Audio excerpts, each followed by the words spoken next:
श्री शिवाय नमस्तुभ्यम। मैं हूँ वामिका और आप सभी का हमारे चैनल आध्यात्मिक सागर में हार्दिक स्वागत है।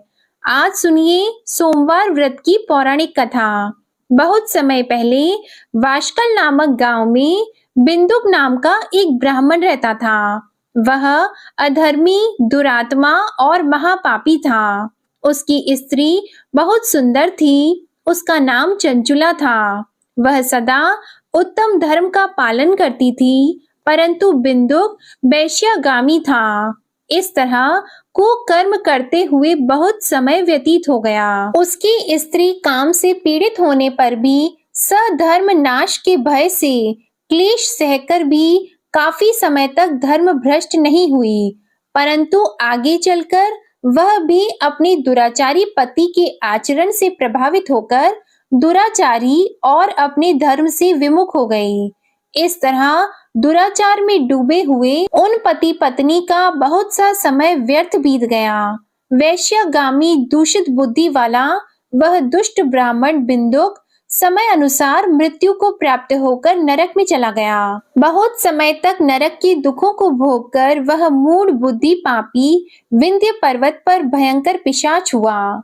इधर उस दुराचारी बिंदुक के मर जाने पर वह चंचुला नामक स्त्री बहुत समय तक पुत्रों के साथ अपने घर में रहती रही। पति की मृत्यु के बाद वह भी अपने धर्म से गिरकर पर पुरुषों का संग करने लगी थी। सती विपत्ति में भी अपने धर्म का पालन करना नहीं छोड़ती। यही तो तप है। कठिन तो होता है, लेकिन इसका फल मीठा होता है। एक दिन दैव योग से किसी पुण्य पर्व के आने पर वह अपने भाई बंधुओं के साथ गोकर्ण क्षेत्र में गई। उसने तीर्थ के जल में स्नान किया और बंदी जनों के साथ यहाँ वहां घूमने लगी। वह एक देव मंदिर में गई।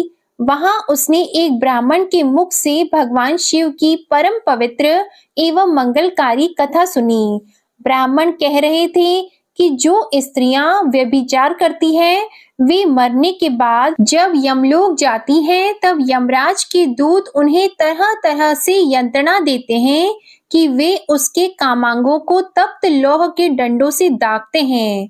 तप्त लौह के डंडों से उसका संसर्ग कराते हैं। ये सारे दंड इतनी वेदना देने वाले होते हैं कि जीव पुकार पुकार कर कहता है कि अब वह ऐसा नहीं करेगा, लेकिन यमदूत उसे छोड़ते नहीं हैं। कर्मों का फल तो सभी को भोगना पड़ता है।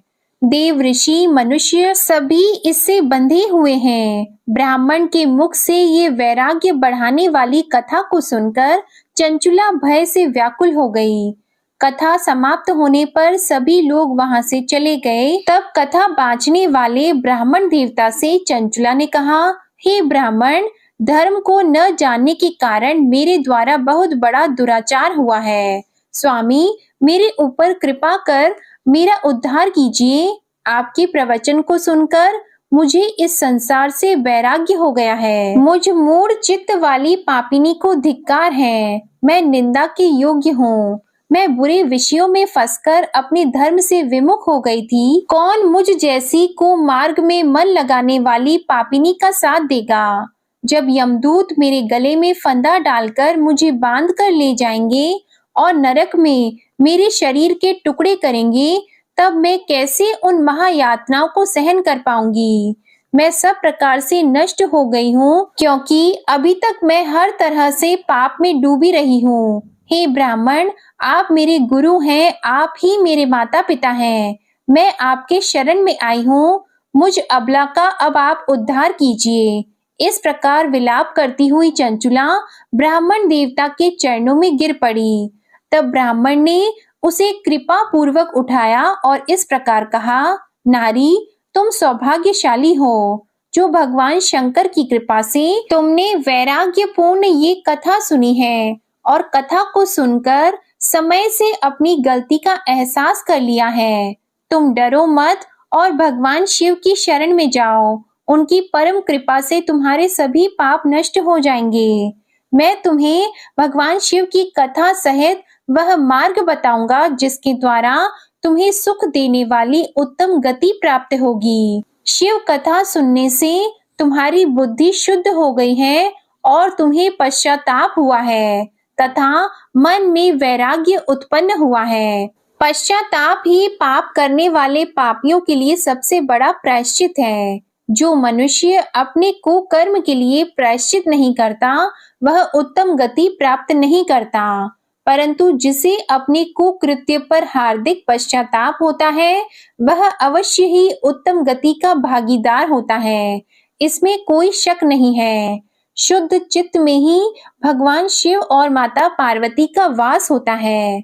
वह शुद्ध आत्मा पुरुष सदा शिव के पद को प्राप्त होता है। इस कथा का श्रवण सभी मनुष्यों के लिए कल्याणकारी है, अतः इसकी आराधना और सेवा करनी चाहिए। हे ब्राह्मण पत्नी, तुम अन्य विषयों से अपने मन को हटाकर भगवान शंकर की इस परम पावन कथा को सुनो। इससे तुम्हारे चित्त की शुद्धि होगी और तुम्हें मोक्ष की प्राप्ति होगी। जो मनुष्य निर्मल हृदय से भगवान शिव के चरणों का चिंतन करता है, उसकी एक ही जन्म में मुक्ति हो जाती है। यह कहकर वे ब्राह्मण चुप हो गए। उनका हृदय करुणा से भर गया। वे ध्यान में मग्न हो गए। ब्राह्मण का यह उपदेश सुनकर चंचुला के नेत्रों में आनंद के आंसू छलक आए। वह हर्ष भरे हृदय से ब्राह्मण देवता के चरणों में गिर गई और हाथ जोड़कर बोली कि मैं कृतार्थ हो गई। हे ब्राह्मण, शिव भक्तों में श्रेष्ठ स्वामिन, आप धन्य हैं। आप परमार्थदर्शी हैं और सदा परोपकार में लगे रहते हैं। साधो, मैं नरक के समुद्र में गिर रही हूँ।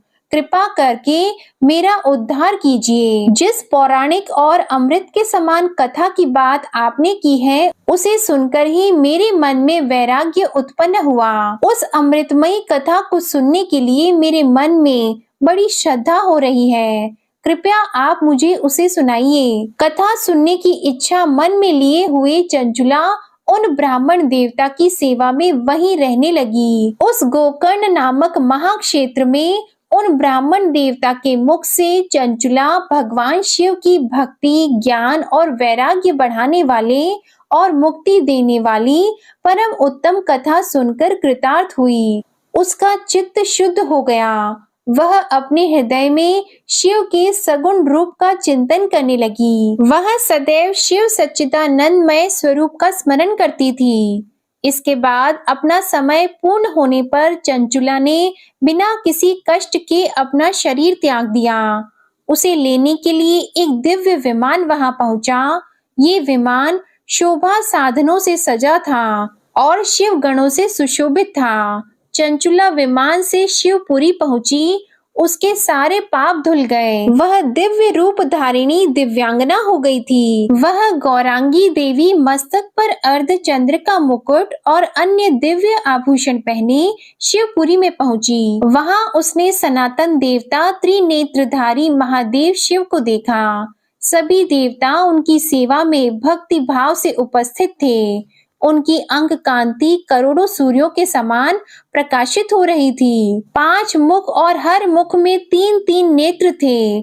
मस्तक पर अर्धचंद्र आकार मुकुट शोभायमान हो रहा था। कंठ में नील चिन्ह, उनके साथ में देवी गौरी विराजमान थी, जो विद्युत पुंज के समान प्रकाशित हो रही थी। महादेव जी की कांति कपूर के समान गौर थी। उनके शरीर पर श्वेत वस्त्र थे तथा शरीर श्वेत भस्म से युक्त था। इस प्रकार भगवान शिव के परम उज्जवल रूप के दर्शन कर चंचुला बहुत प्रसन्न हुई। उसने भगवान को बारंबार प्रणाम किया और हाथ जोड़कर प्रेम, आनंद और संतोष से युक्त होकर विनीत भाव से खड़ी हो गई। उसके नेत्रों से आनंद के आंसुओं की धारा बहने लगी। भगवान शंकर और भगवती गौरी उमा ने करुणा के साथ सौम्य दृष्टि से देखकर चंचुला को अपने पास बुलाया।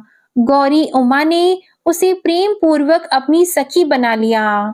चंचुला सुखपूर्वक भगवान शिव के धाम में उमा देवी की सखी के रूप में निवास करने लगी। एक दिन चंचुला आनंद में मग्न उमा देवी के पास गई और दोनों हाथ जोड़कर उनकी इस स्तुति को करने लगी। हे गिरिराज नंदिनी, स्कंद माता उमा, आप सभी मनुष्यों एवं देवताओं द्वारा पूजित तथा समस्त सुखों को देने वाली हैं। आप शंभु प्रिया हैं, आप ही सगुणा और निर्गुणा हैं। हे सच्चिदानंद स्वरूपा, आप ही प्रकृति की पोषक हैं। हे माता, आप ही संसार की सृष्टि पालन और संहार करने वाली हैं। इस प्रकार सद्गति प्राप्त चंचुला देवी की स्तुति कर शांत हो गई। उसकी आंखों में प्रेम के आंसू उमड़ आए। तब शंकर प्रिया भक्त वत्सला उमा देवी ने बड़े प्रेम से चंचुला को चुप कराते हुए कहा कि सखी चंचुला, मैं तुम्हारी इस स्तुति से प्रसन्न हूँ। बोलो, क्या वर मांगती हो? तब चंचुला बोली, हे गिरिराज कुमारी, मेरे पति बिंदुक इस समय कहाँ हैं? उनकी स्थिति कैसी है, मुझे बताइए और कुछ उपाय कीजिए ताकि हम फिर से मिल सकें। हे महादेवी, मेरे पति एक शूद्र जाति वैश्या के प्रति आसक्त थे और पाप में ही डूबे रहते थे। गिरिजा बोली, बेटी, तुम्हारा पति बिंदुक पापी था, उसका अंत बड़ा भयानक हुआ। वैश्या का उपभोग करने के कारण वह मूर्ख नरक में अनेक वर्षों तक अनेक प्रकार के दुख भोगकर अब शेष पाप को भोगने के लिए विंध्य पर्वत पर पिशाच की योनि में रह रहा है और वह दुष्ट वहीं वायु पीकर रहता है और सब प्रकार के कष्ट सहता है। गौरी देवी की ये बात सुनकर चंचुला अत्यंत दुखी हो गई। फिर मन को किसी तरह स्थिर करती हुई दुखी हृदय से माँ गौरी से उसने एक बार फिर पूछा, हे महादेवी, मुझ पर कृपा कीजिए और मेरे पापी पति का अब उद्धार कीजिए। कृपा करके मुझे वह उपाय बताइए जिससे मेरे पति को उत्तम गति प्राप्त हो सके। गौरी देवी ने कहा, यदि तुम्हारा पति भगवान शिव की पुण्यमय उत्तम कथा सुने तो वह इस दुर्गति को पार करके उत्तम गति का भागी हो सकता है। अमृत के समान मधुर गौरी देवी के ये वचन सुनकर चंचुला ने दोनों हाथ जोड़कर मस्तक झुकाकर उन्हें बार बार प्रणाम किया और प्रार्थना की कि मेरे पति को भगवान शिव की कथा सुनाने की व्यवस्था कीजिए। ब्राह्मण पत्नी चंचुला के बार बार प्रार्थना करने पर शिव प्रिया गौरी देवी ने भगवान शिव की महिमा का गान करने वाले गंधर्व राज तुमरु को बुलाकर कहा, तुमरु, तुम्हारी भगवान शिव में प्रीति है। तुम मेरे मन की सभी बातें जानकर मेरे कार्यों को सिद्ध करते हो, तो मेरी इस सखी के साथ विंध्य पर्वत पर जाओ। वहां एक महाघोर और भयंकर पिशाच रहता है। पूर्व जन्म में वह पिशाच बिंदुक नामक ब्राह्मण मेरी इस सखी चंचुला का पति था। वह वैश्यागामी हो गया था। वह स्नान संध्या आदि नित्य कर्म छोड़कर अपवित्र रहने लगा। क्रोध के कारण उसकी बुद्धि भ्रष्ट हो गई थी। दुर्जनों से उसकी मित्रता तथा सज्जनों से द्वेष बढ़ गया था। वह अस्त्र शस्त्र से हिंसा करता, लोगों को सताता और उनके घरों में आग लगा देता था। चांडालों से दोस्ती करता और वह रोज वैश्या के पास जाता था। पत्नी को त्याग कर दुष्ट लोगों से दोस्ती कर उन्हीं के संपर्क में रहता था। वह मृत्यु तक दुराचार में फंसा रहा। मृत्यु के बाद उसे पापियों के भोग स्थान यमपुरी में ले गए। वहां घोर नरकों को सहकर इस समय वह विंध्य पर्वत पर पिशाच बनकर रह रहा है और पापों का फल भोग रहा है। तुम उसके सामने परम पुण्यमयी पापों का नाश करने वाली भगवान शिव की दिव्य कथा का प्रवचन करो। इस कथा के सुनने से उसका हृदय सभी पापों से मुक्त होकर शुद्ध हो जाएगा और वह प्रेत योनि से मुक्त हो जाएगा। दुर्गति मुक्त होने पर उस बिंदुक नामक पिशाच को तुम विमान पर बिठाकर भगवान शिव के पास ले आना। माँ उमा का आदेश पाकर गंधर्व राज तुमरु प्रसन्नता पूर्वक अपने भाग्य की सराहना करते हुए चंचुला को साथ लेकर विमान से पिशाच के निवास स्थान विंध्य पर्वत पर गया। वहां पहुंचकर उसने विशाल आकृति वाले पिशाच को देखा। उसका शरीर विशाल था, उसकी ठोड़ी बड़ी थी, वह कभी हंसता, कभी रोता, कभी उछलता था। महाबली तुमरू ने बिंदुक नामक पिशाच को पाशों से बांध लिया। उसके पश्चात तुमरू ने कथा बांचने के लिए स्थान तलाश कर मंडप की रचना की। शीघ्र ही इस बात का पता लोगों को चल गया कि एक पिशाच के उद्धार हेतु देवी पार्वती की आज्ञा से तुमरू भगवान शिव की कथा सुनाने विंध्य पर्वत पर आया है। उस कथा को सुनने के लोभ से बहुत से देवर्षि वहां पहुंच गए। सभी को आदर पूर्वक स्थान दिया गया। पिशाच बिंदुक को पाशों में बांधकर आसन पर बिठाया गया और तब तुमरू ने परम उत्तम भगवान शिव की अमृत कथा का गान शुरू किया, जिससे सभी श्रोता कृतार्थ हो गए। परम पुण्यमयी कथा को सुनकर पिशाच सभी पापों से मुक्त हो गया और उसने पिशाच शरीर का त्याग कर दिया। शीघ्र ही उसका रूप दिव्य हो गया। उसका शरीर गौर वर्ण का हो गया। शरीर पर श्वेत वस्त्र एवं पुरुषों के आभूषण आ गए। इस प्रकार दिव्य देहधारी होकर बिंदुक अपनी पत्नी चंचुला के साथ स्वयं भी भगवान शिव का गुणगान करने लगा। उसे दिव्य रूप में देखकर सभी को बहुत आश्चर्य हुआ। उसका मन परम आनंद से परिपूर्ण हो गया। सभी भगवान महेश्वर के अद्भुत चरित्र को सुनकर कृतार्थ होकर उनका यशोगान करते हुए अपने अपने धाम को चले गए। बिंदुक अपनी पत्नी चंचुला के साथ विमान में बैठकर शिवपुरी की ओर चल दिया।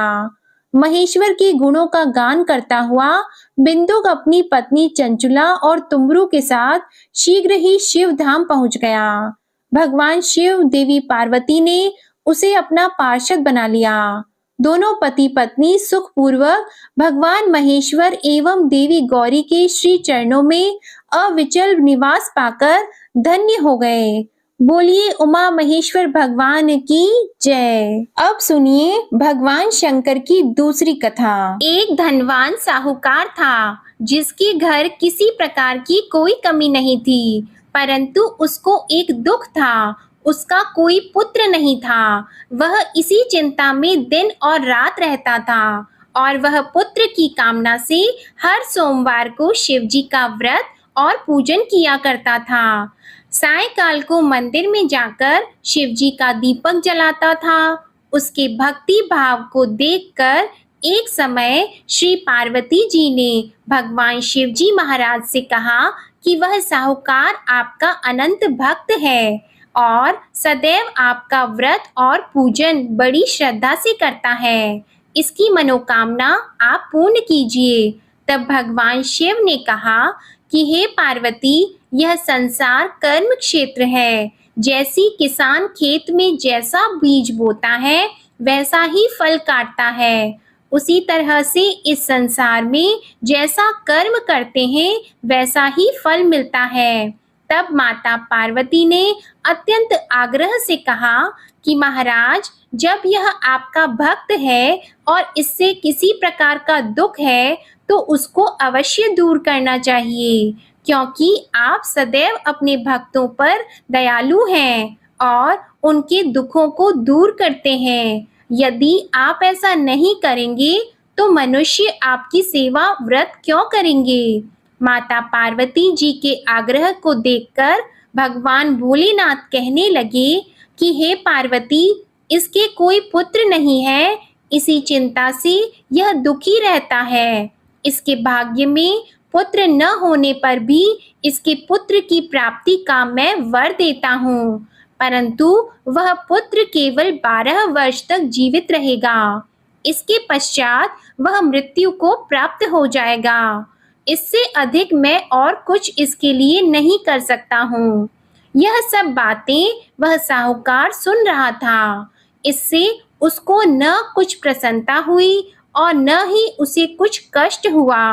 वह पहले जैसे ही भगवान शिव का व्रत और पूजन करता रहा।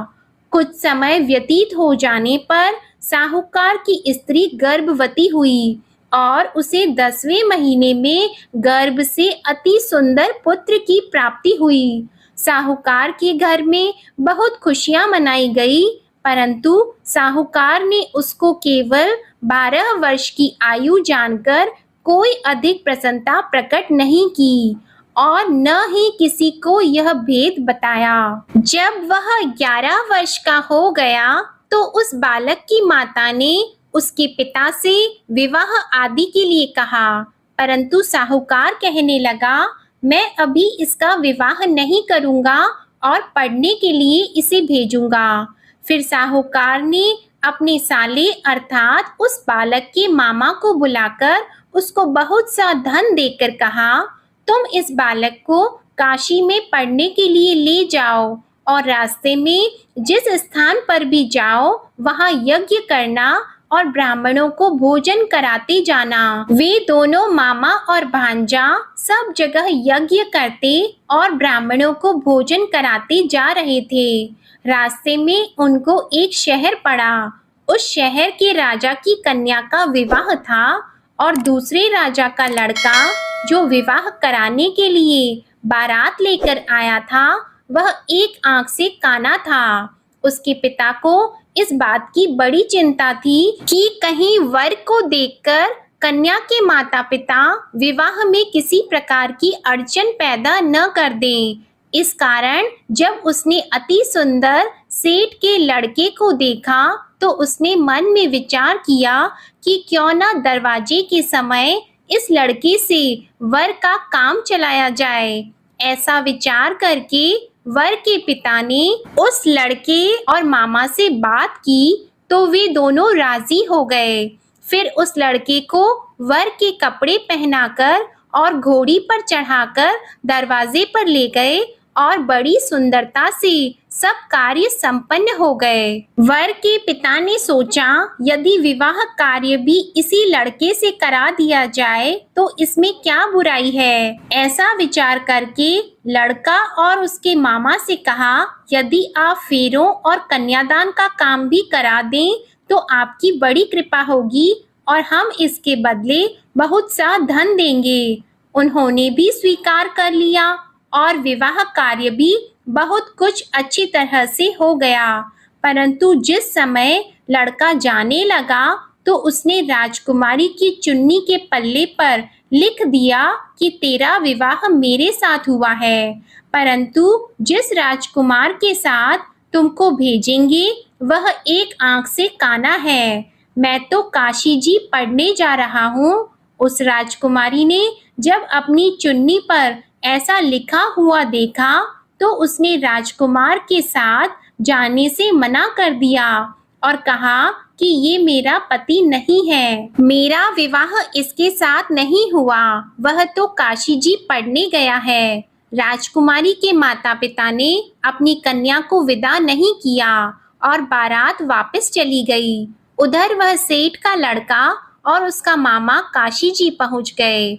वहां जाकर उन्होंने यज्ञ करना और लड़के ने पढ़ना शुरू कर दिया।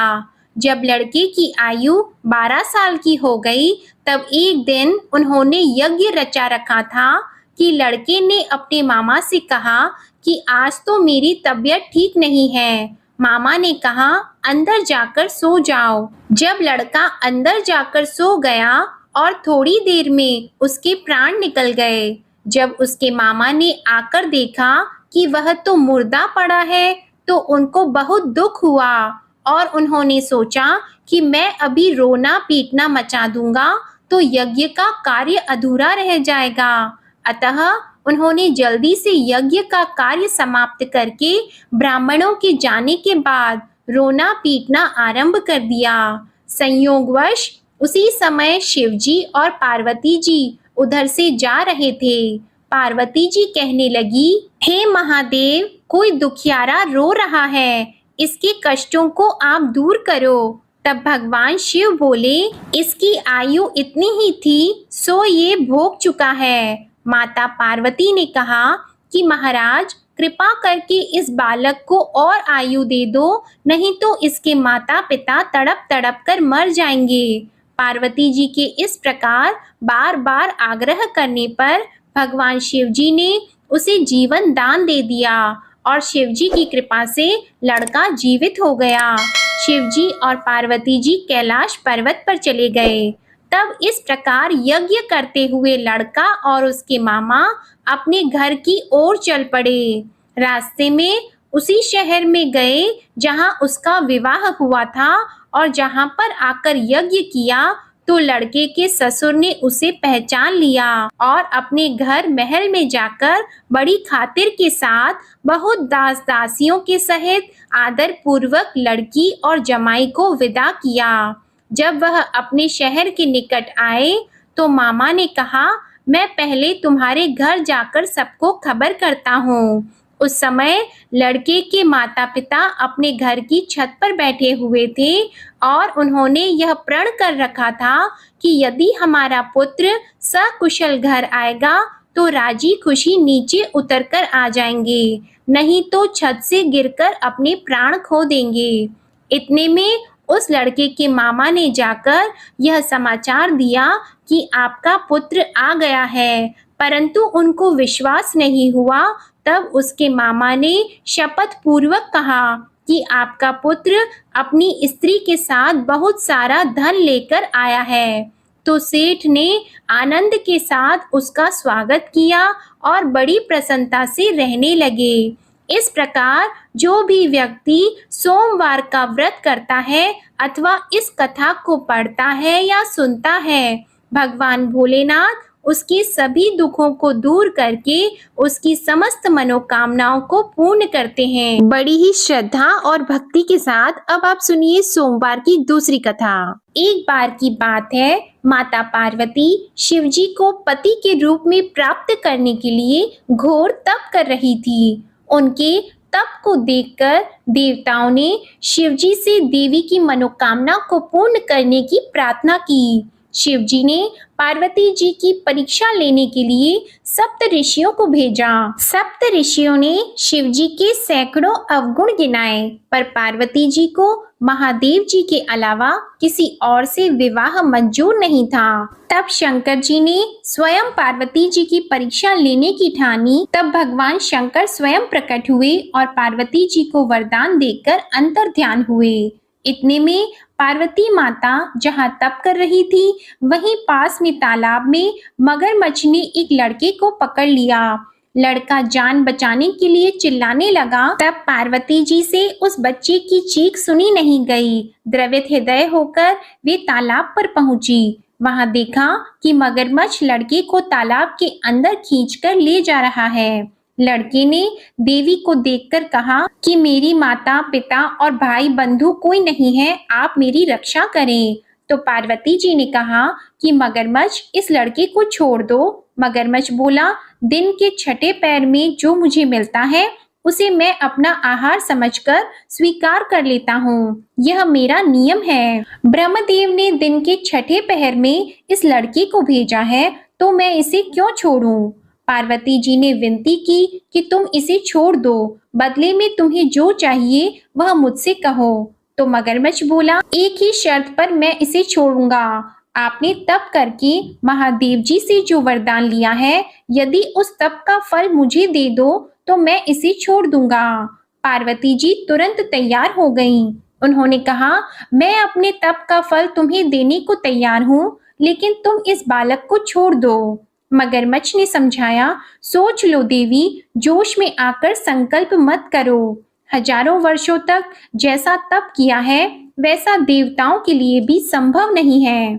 उसका सारा फल इस बालक के प्राणों के बदले चला जाएगा। पार्वती जी ने कहा, मेरा निश्चय पक्का है, मैं तुम्हें अपने तप का फल देती हूँ, तुम इसको जीवन दे दो। मगरमच्छ ने पार्वती जी से तप दान करने का संकल्प करवाया। तप का दान होते ही मगरमच्छ का देह तेजी से चमकने लगा और वह बोला, हे पार्वती, ये देखो, तप के प्रभाव से मैं तेजस्वी बन गया हूँ। तुमने जीवन भर की पूंजी एक बच्चे के लिए व्यर्थ कर दी। चाहे तो अपनी भूल सुधारने का एक मौका और दे सकता हूँ। तब पार्वती जी ने कहा, हे ग्राह, तब तो मैं पुनः कर सकती हूँ, किंतु यदि तुम इस लड़के को निगल जाते तो इसका जीवन वापस नहीं मिल सकता था। देखते ही देखते वह लड़का अदृश्य हो गया और मगरमच्छ भी लुप्त हो गया। पार्वती जी ने विचार किया, मैंने तप तो दान कर दिया है, अब पुनः से तप आरंभ करूंगी। पार्वती जी ने फिर से तप करने का संकल्प किया। भगवान सदाशिव फिर से प्रकट होकर बोले, हे पार्वती, भला अब क्यों तप कर रही हो? तब पार्वती जी ने कहा, प्रभु, मैंने अपने तप का फल दान कर दिया है।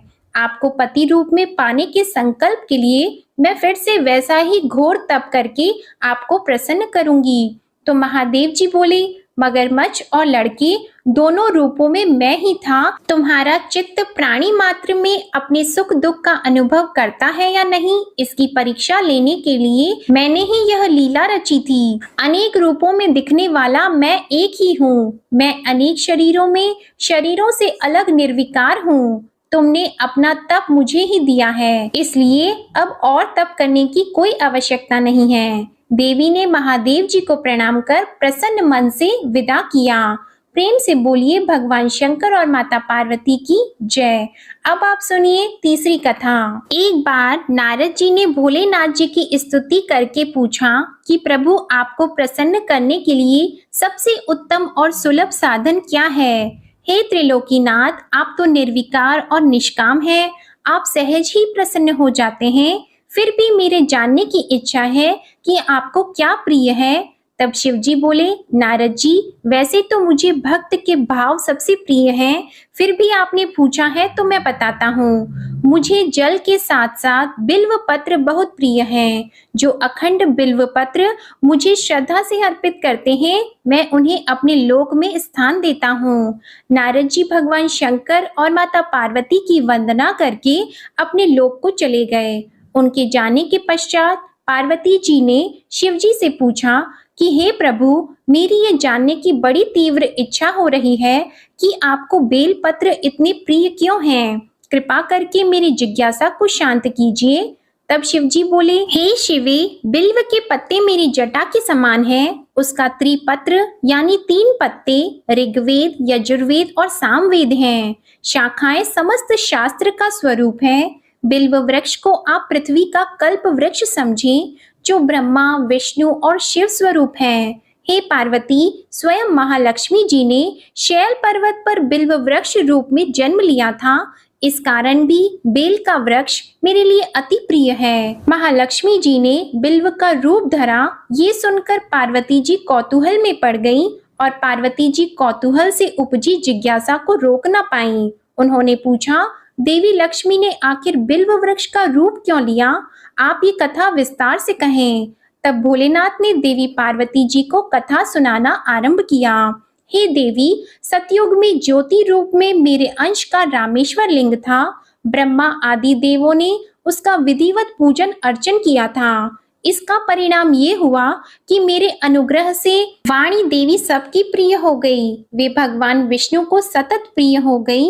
मेरे प्रभाव से भगवान केशव के मन में वाग देवी के लिए जितनी प्रीति उत्पन्न हुई, वह स्वयं लक्ष्मी जी को नहीं भाई। लक्ष्मी देवी का श्री हरि के प्रति मन में कुछ दुराव पैदा हो गया। वह चिंतित और रुष्ट होकर चुपचाप परम उत्तम श्री शैल पर्वत पर चली गईं। वहां उन्होंने तप करने का निश्चय किया और उत्तम स्थान का चयन करने लगी। महालक्ष्मी ने उत्तम स्थान का निश्चय करके मेरे लिंग विग्रह की उग्र तपस्या प्रारंभ की। उनकी तपस्या कठोरतम होती जा रही थी। हे परमेश्वरी, कुछ समय के बाद महालक्ष्मी जी ने मेरे लिंग विग्रह से थोड़ा ऊर्ध्व में एक वृक्ष का रूप धारण कर लिया।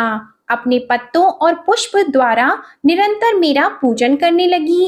इस तरह महालक्ष्मी जी ने लाखों वर्षों तक घोर आराधना की। अंततः उन्हें मेरा अनुग्रह प्राप्त हुआ। मैं वहां प्रकट हुआ और देवी से इस घोर तप की आकांक्षा पूछकर वर देने को तैयार हुआ। महालक्ष्मी जी ने मांगा कि श्री हरि के हृदय में मेरे भाव से वाग देवी के लिए जो स्नेह हुआ है वह समाप्त हो जाए। तब शिव जी बोले, मैंने महालक्ष्मी जी को समझाया, श्री हरि के हृदय में आपके अतिरिक्त किसी और के लिए कोई प्रेम नहीं है। वाग देवी के प्रति उनका प्रेम नहीं अपितु श्रद्धा है। यह सुनकर लक्ष्मी जी प्रसन्न हो गईं और पुनः श्री विष्णु के हृदय में स्थित होकर निरंतर उनके साथ विहार करने लगी। हे पार्वती, महालक्ष्मी के हृदय का एक बड़ा विकार इस प्रकार दूर हो गया। इस कारण हरिप्रिया उसी वृक्ष रूप में सर्वदा अतिशय भक्ति से भरकर यत्न पूर्वक मेरी पूजा करने लगी। हे पार्वती, इसी कारण विश्व का वृक्ष, उसके पत्ते, फल, फूल आदि मुझे बहुत प्रिय हैं। मैं निर्जन स्थान में बिल्व वृक्ष का आश्रय लेकर रहता हूँ। बेल वृक्ष को सदा सर्व तीर्थ में एवं सर्व देवमय मानना चाहिए। बिल्व पत्र, बिल्व फूल, बिल्व वृक्ष अथवा बिल्व काष्ठ के चंदन से जो मेरा पूजन करता है, वह भक्त मेरा अति प्रिय है। बिल्व वृक्ष को शिव के समान ही समझो। वह मेरा शरीर है जो बिल्व पर चंदन से मेरा नाम अंकित करके मुझे अर्पण करता है। मैं उसे सभी पापों से मुक्त करके अपने लोक में स्थान देता हूँ। हे देवी, उस व्यक्ति को स्वयं लक्ष्मी जी भी नमस्कार करती है जो मेरा पूजन करते हैं।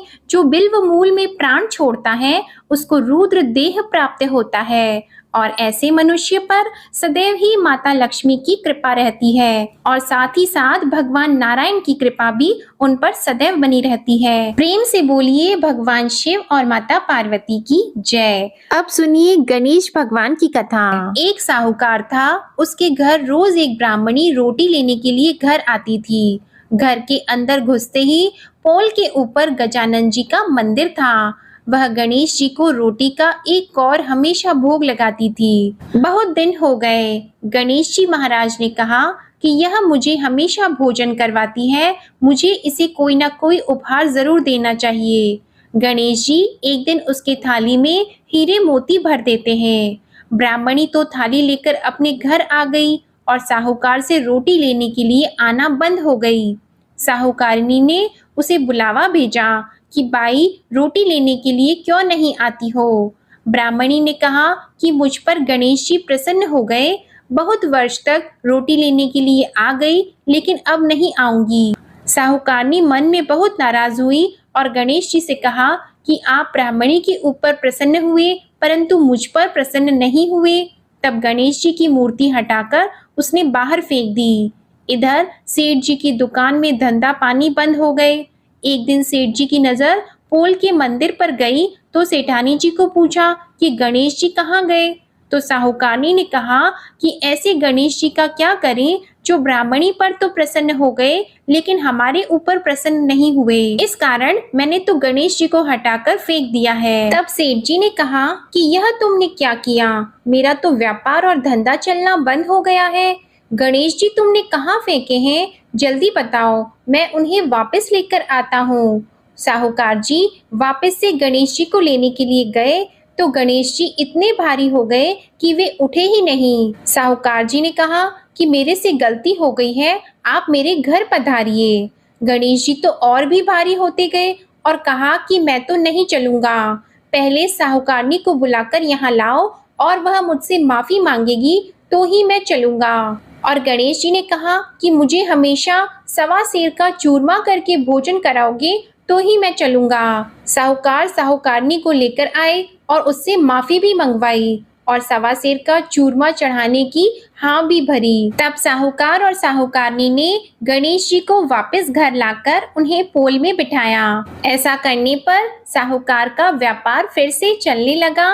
हे गणेश जी महाराज, जैसे साहूकार और साहूकारनी पर आप प्रसन्न हुए, वैसे सभी पर प्रसन्न होना। बोलिए गणेश जी महाराज की जय। अब आप सुनिए भगवान भोलेनाथ की आरती। ओम जय शिव ओमकारा, प्रभु हर शिव ओमकारा।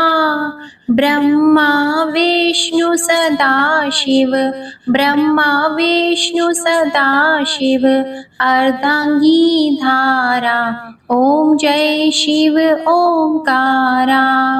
एकानन चतुरानन पंचानन राजे, स्वामी पंचानन राजे। हंसासन गरुड़ासन, हंसासन गरुड़ासन, वृषवाहन साजे। ओम जय शिव ओमकारा। दो भुज चार चतुर्भुज, दस भुज अति सोहे, स्वामी दस भुज अति सोहे। त्रिगुण रूप निरखते, त्रिगुण रूप निरखते, त्रिभुवन जन मोहे। ओम जय शिव ओंकारा। अक्षमाला वनमाला मुंडमाला धारी, स्वामी मुंडमाला धारी। त्रिपुरारी कंसारी, त्रिपुरारी कंसारी, करमाला धारी। ओम जय शिव ओंकारा। श्वेतांबर पीतांबर बाघंबर अंगे, स्वामी बाघंबर अंगे। सनकादिक गरुणादिक, सनकादिक गरुणादिक, भूतादिक संगे। ओम जय शिव ओंकारा। कर की मध्य कमंडल चक्र त्रिशूलधारी, स्वामी चक्र त्रिशूलधारी। सुखकारी दुखहारी, सुखकारी दुखहारी, जगपालनकारी। ओम जय शिव ओंकारा। ब्रह्मा विष्णु सदाशिव जानत अविवेका, स्वामी जानत अविवेका। प्रणवाक्षर में शोभित, प्रणवाक्षर में शोभित, ये तीनों एका। ओम जय शिव ओंकारा। त्रिगुण स्वामी जी की आरती जो कोई नर गावे, स्वामी जो कोई नर गावे। कहत शिवानंद स्वामी, कहत शिवानंद स्वामी, मन वांछित फल पावे। ओम जय शिव ओंकारा। ओम जय शिव ओंकारा। जय भोलेनाथ। आप सभी को आज की कथा और ये वीडियो पसंद आई हो तो वीडियो को लाइक करें, शेयर करें और कमेंट में माता पार्वती और भोलेनाथ की जय जरूर लिखें। ओम नमः शिवाय।